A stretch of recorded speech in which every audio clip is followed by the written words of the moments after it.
नमस्कार दोस्तों, मेरा नाम है विमल सिंह। बालाजी स्टडी अड्डा में आप सभी का स्वागत है। उत्तर प्रदेश शिक्षक भर्ती और जो पश्चिम बंगाल वाली शिक्षक भर्ती को लेकर के एक अपडेट आई थी, उन दोनों की बात इस वीडियो में करेंगे। सबसे पहले बात करते हैं यूपी। तो उत्तर प्रदेश में जून माह में रफ्तार पकड़ेगी शिक्षक भर्ती। जुलाई में परीक्षा को लेकर के तैयारी है। परीक्षा नियंत्रक की नियुक्ति के बाद घोषित की जाएगी लंबित जो परीक्षाएं हैं उनकी तिथियां।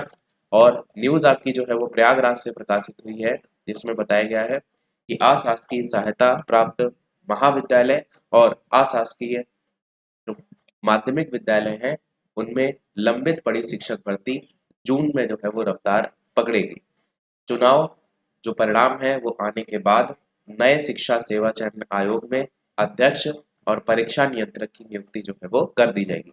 सोचिए, इतने टाइम से एक नए शिक्षा सेवा चयन आयोग, सालों बीत रहे हैं, नियुक्ति नहीं हो रही है। सारा काम चुनाव के बाद ही हो जाएगा। ये सब तरीके होते हैं, समझ रहे होंगे आप भी। आगे लिखा है कि हालांकि पूर्व से तैनात आयोग कर्मियों ने लंबित भर्तियों पर काम करना शुरू भी कर दिया है। असिस्टेंट प्रोफेसर भर्ती परीक्षा जुलाई में कराने को लेकर के यहाँ पर बताया जा रहा है। इसके बाद टीजीटी पीजीटी के जो पद है इन पर भर्ती परीक्षा कराई जाएगी। असिस्टेंट प्रोफेसर जो भर्ती है उससे जुड़े सभी दस्तावेज उत्तर प्रदेश उच्चतर शिक्षा सेवा आयोग से शिक्षा सेवा चयन आयोग में शिफ्ट कर देंगे। शिक्षा सेवा चयन आयोग के सूत्रों के मुताबिक शासन से निर्देश मिले हैं कि जुलाई के अंत या फिर अगस्त की शुरुआत में असिस्टेंट प्रोफेसर भर्ती परीक्षा कराने को लेकर के तैयारी अभी से कर ली जाए। आगे अशासकीय जो महाविद्यालय है उनमें असिस्टेंट प्रोफेसर के लिए 1017 पद थे, जिन पर भर्ती के लिए आवेदन की प्रक्रिया अगस्त 2022 में कंप्लीट हो चुकी थी।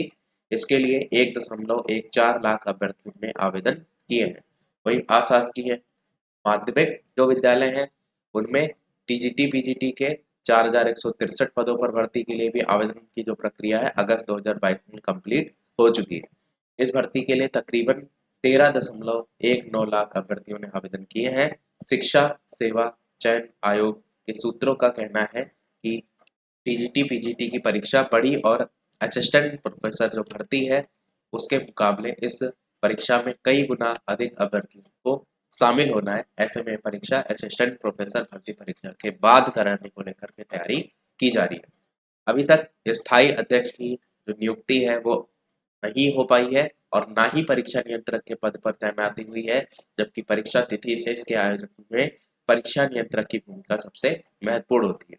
जून में लोकसभा चुनाव के बाद आयोग में नए परीक्षा नियंत्रक की नियुक्ति कर दी जाएगी और इसके बाद लंबित भर्तियों की परीक्षा तिथि भी घोषित की जाएगी। अगली अपडेट आपकी 26,000 जो बर्खास्त स्कूल कर्मी है उनको बंगाल सरकार स्वयं वेतन देने को लेकर के जो है उसने घोषणा कर दी है। बंगाल सरकार ने कलकत्ता हाईकोर्ट के आदेश पर जो नौकरी गंवा चुके 25,753 शिक्षक हैं, गैर शिक्षण कर्मचारी हैं, उनको अप्रैल महीने का वेतन देने को लेकर के बात की है। अब सीधा से इसका असर इलेक्शन की वजह से भी पड़ता है कि अभी इलेक्शन हो रहे हैं, अभी अगर वेतन नहीं देंगे तो कौन वोट देगा। तो ये सारे तरीके अपनाए जाते हैं। अभी वेतन दे रहे हैं, आगे क्या होगा वो देखा जाएगा। बाकी इसमें लिखा है शिक्षा विभाग के सूत्रों के मुताबिक ये फैसला श्रम अधिनियम के तहत लिया गया है। इतना ही नहीं, जब तक ये जो मामला है वो सुप्रीम कोर्ट में चलेगा तब तक किसी की जो तनख्वाह है वो नहीं रोकी जाएगी। ये चीज भी कहा था ना कि मामला सुप्रीम कोर्ट में जो है वो ले जाएंगे, तो वही कहा है कि तब तक तनख्वाह रोकी नहीं जाएगी। बाकी गुरुवार को दावा किया कि उसने कलकत्ता उच्च न्यायालय की 2016 की स्कूल भर्ती समिति की ओर से नियुक्त ऐसे 5300 जो लोग हैं उनकी सूची प्रदान की थी जिनकी नियुक्तियां संदिग्ध थी। और राज्य एसएससी के अध्यक्ष सिद्धार्थ मजूमदार ने संवाददाताओं से बातचीत में कहा कि हमने न्यायालय के समक्ष उन अभ्यर्थियों की सूची पेश की है जहां भर्ती में विसंगतियां जो है वो पाई गई थी। और उसी को लेकर के यहाँ पर बताया गया है कि कुछ ही कैंडिडेट हैं। यहाँ पर वही लिखा है, नौकरी खोने वाले 19,000 लोग हो सकते हैं, उचित पात्र 5300 लोगों की नियुक्तियां संदिग्ध केवल जो है वो थी। अगली भी देखेंगे तो उसी से संबंधित है कि पात्र हो सकते हैं 19,000 शिक्षक।